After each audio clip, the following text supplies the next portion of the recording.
something, well, huge. A question that feels almost philosophical, but it's really at the absolute cutting edge of physics. What is space-time? Is it this fixed background, this stage for the universe? Or could it be something else entirely, something emergent? For almost a century, physics has relied on these two giant pillars. First, there's Einstein's General Relativity. Amazing theory for the big stuff, planets, galaxies. Space-time is smooth, continuous, and gravity. That's just its curvature, like a bowling ball on a trampoline. Then you've got quantum mechanics, rules for the tiny stuff, discrete particles, probabilities, and that really weird, spooky action at a distance Einstein worried about. But here's the massive problem, the one physicists have wrestled with for decades. These two theories just don't play well together. They contradict each other at a fundamental level. Finding a theory of quantum gravity to unite them, that's been the ultimate goal. And, maybe the reason they clash is that we've been looking at it the wrong way. What if space-time isn't the fundamental thing? What if it's more like an illusion? An illusion? Yeah, like a macroscopic effect that emerges from something deeper. Think about temperature or pressure. They feel real, but they emerge from the average motion of tiny molecules, right? Okay. So the idea here, this it from qubit hypothesis, is that space-time itself, the very fabric of reality, is woven together from quantum entanglement, from those spooky connections. Wow. Okay. So that's our mission for you today. We're going to unpack this incredible idea and show you it's not just hand-waving. There's real quantitative meat on these bones. That's exactly right. We'll explore how space-time geometry, how things are connected, how far apart they are. Even the number of dimensions seems to be encoded in these entanglement patterns. Specifically, how distance might be inversely related to shared quantum information. So more entanglement means closer in a sense, and how this leads to a kind of hierarchical structure where different levels of entanglement build up the space. All right, let's do this. So first, we need to lay the groundwork, right? Get a solid handle on general relativity and quantum information theory. Then we'll build the argument piece by piece. We'll look at the ADS-CFT correspondence, that's the holographic dictionary. Then the Ryutake-Yanagi formula that puts numbers on it. We'll even touch on tensor networks, like Mera, as sort of toy models. Right, visualizing the emergence. And the ER-EPR idea, which sounds crazy but connects wormholes and entanglement. Finally, we'll look at the implications, especially for black holes, and the big challenges that are still out there. So let's dive in. Okay, let's start with the classical picture, Einstein's general relativity. Before him, gravity was this mysterious force pulling things. But Einstein said, no, it's not a force acting through space. It's a property of space-time itself. Mass and energy tell space-time how to curve. Exactly. And that curvature tells mass and energy how to move. It's this beautiful dynamic interplay, not just a static stage. And mathematically, it's described incredibly precisely. We model space-time as this four-dimensional continuous thing, a manifold. And the key tool is the metric tensor. The metric tensor. Yeah. That's the cosmic ruler you mentioned. Sort of, yeah. It lets us calculate intervals, distances, durations in this curved space-time. It properly fuses space and time together. It's analogous to, Pythagoras' theorem for flat space, but much more powerful. And objects moving freely, like planets or light beams, they follow the straightest possible paths in this curved geometry. We call them geodesics. Straightest paths? Yeah. Even if they look curved to us? Like an orbit? Exactly. And here's a weird twist. For things with mass, these geodesics are actually paths of maximal proper time, the path where their own clock ticks the fastest.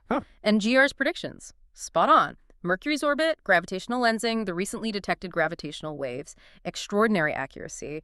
Any replacement theory has to reproduce GR where it works. Okay, so that's the smooth, curved stage of general relativity.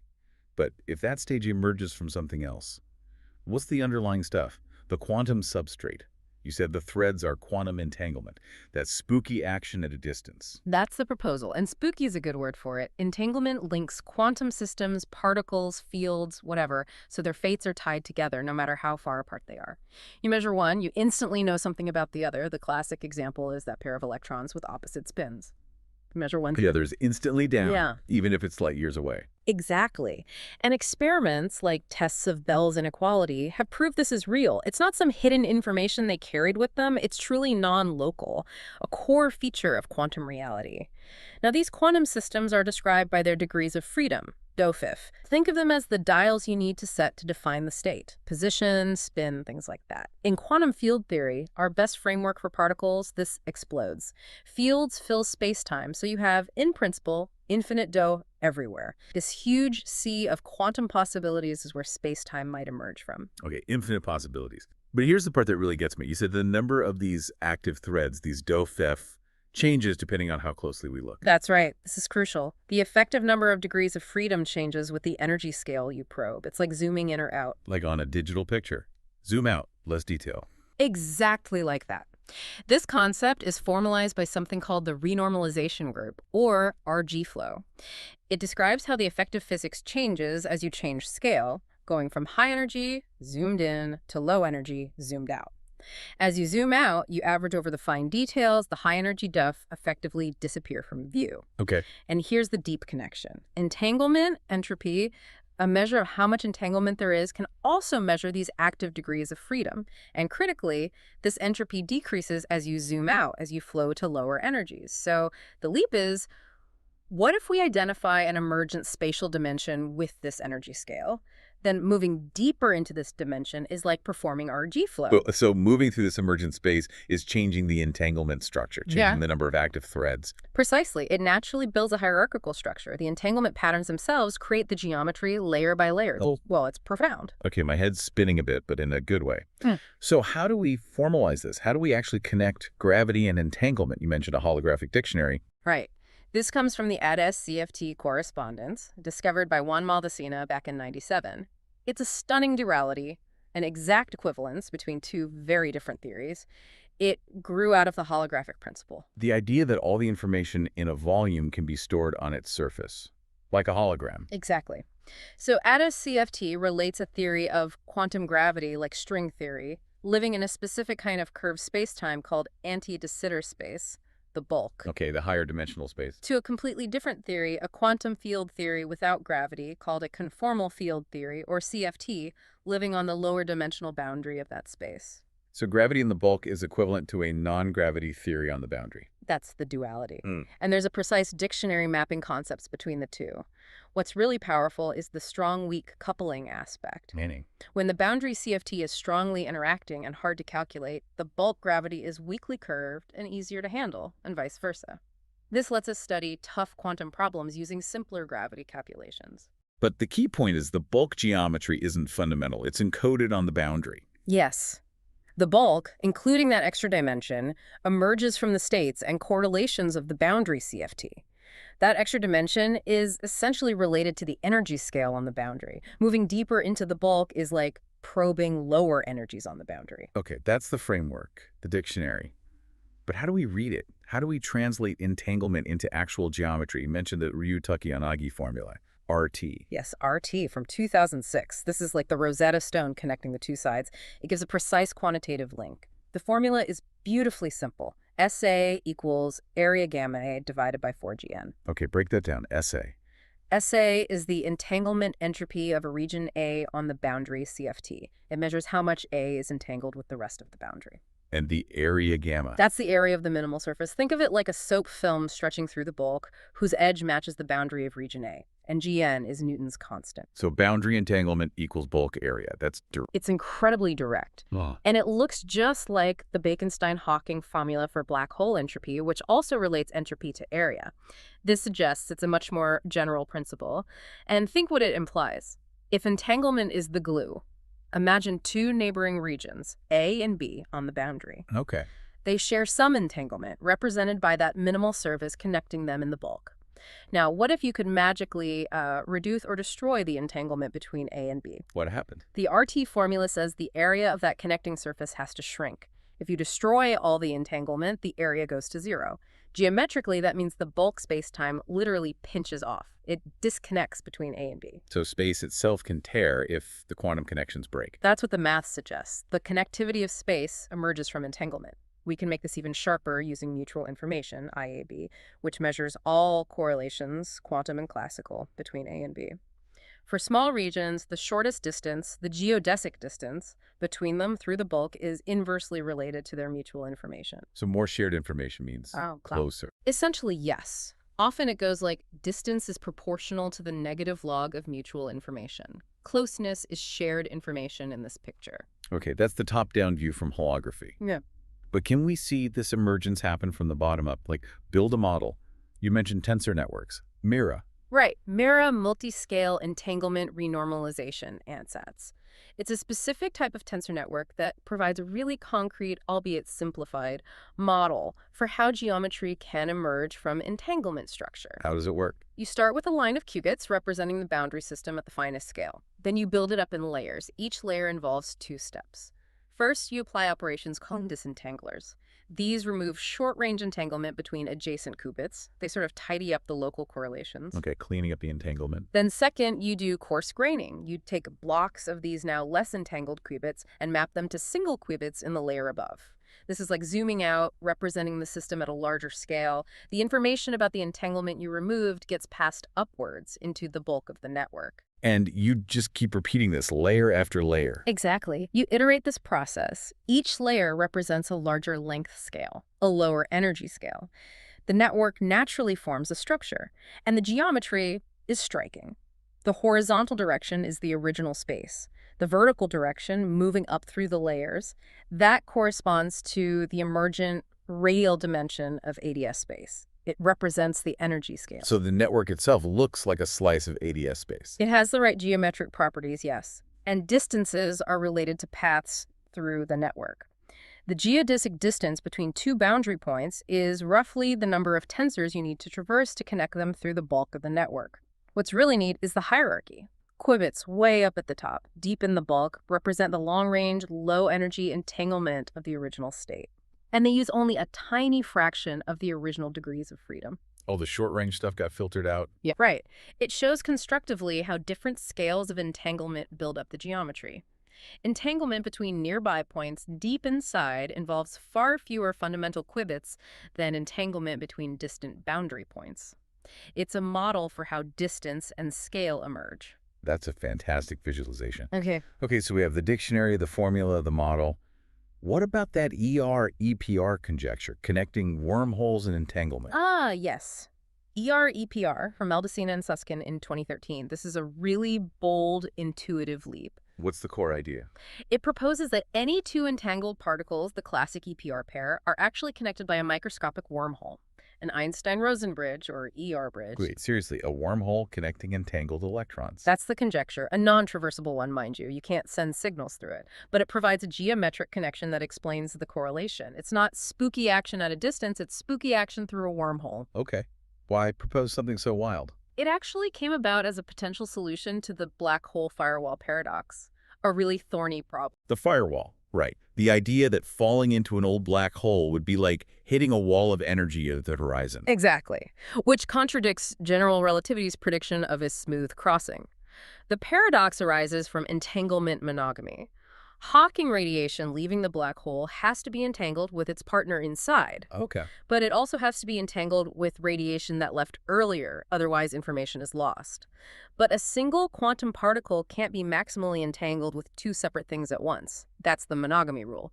This conflict seemed to imply a violent breakdown at the horizon, the firewall. So how does ER-EPR help? It suggests that the complex web of entanglement between the inside of the black hole and the radiation outside isn't just abstract.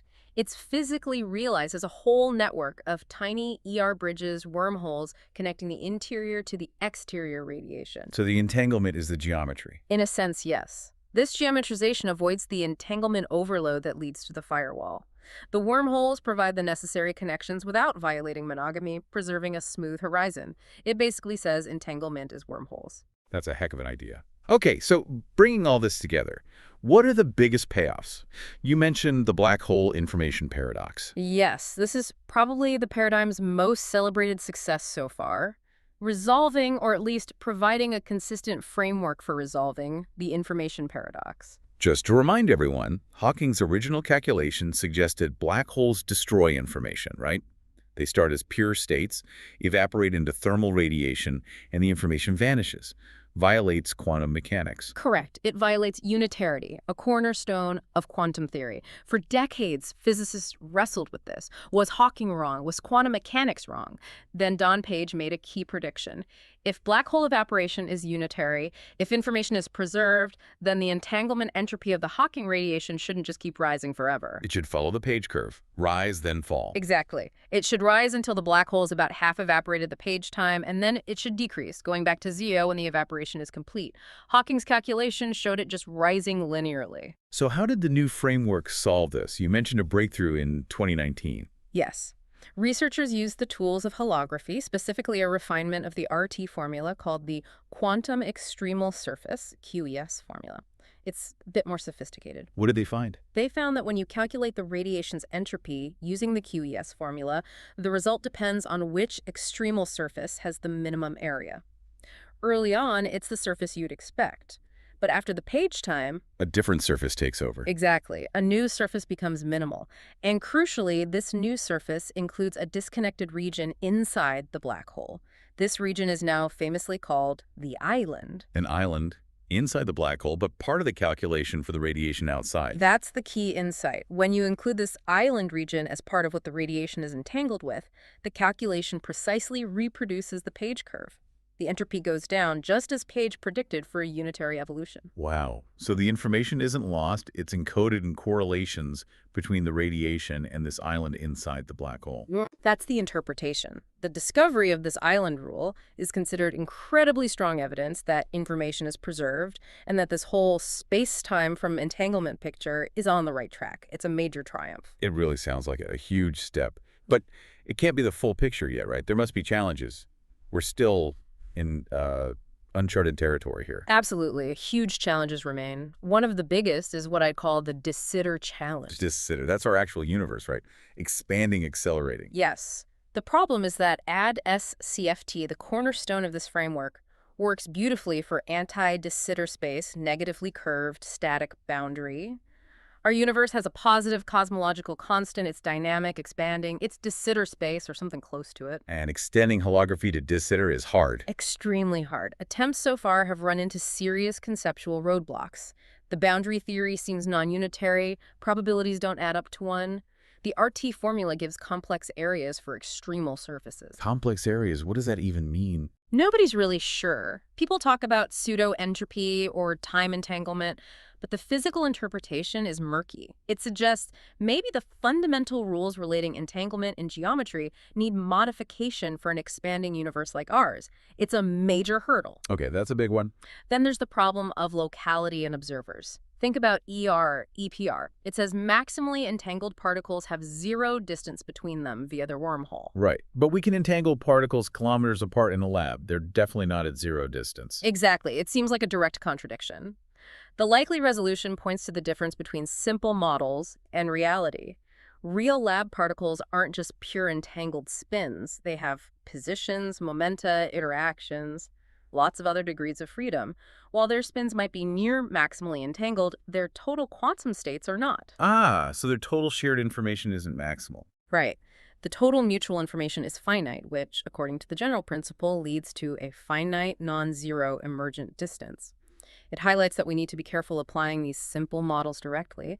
It also ties into the deep puzzle of how time emerges, which is treated very differently in GR and quantum mechanics. Makes sense. And finally, there's the giant leap from toy models to a theory of everything. Mira is elegant, AD-SCFT is powerful, but we're still a long way from a complete theory of quantum gravity that includes everything we know, the standard model, particles, forces, cosmology. And testing these ideas seems incredibly difficult. Extremely. The natural energy scale for quantum gravity is the Planck scale, vastly beyond our current accelerators.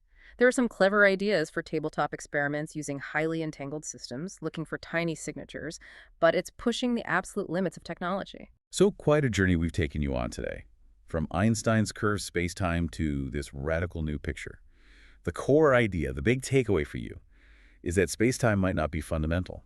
It might be an emergent property, a holographic projection of this incredibly complex, non-local network of quantum information. A whole new origin story for the universe. And the mechanisms are becoming clearer. Connectivity from entanglement itself may be visualized as ER bridges, distance emerging from shared quantum information, that inverse relationship, and the dimensions, the scale, arising from how entanglement is organized hierarchically, like in MEWA. It really suggests the universe's deepest code isn't written in geometry, but in qubits and entanglement. That the fabric of the cosmos is woven from the very spookiness that bothered Einstein so much. Makes you think, doesn't it? What does this emergent view of reality ultimately mean for how we experience space and time every day? Something to ponder.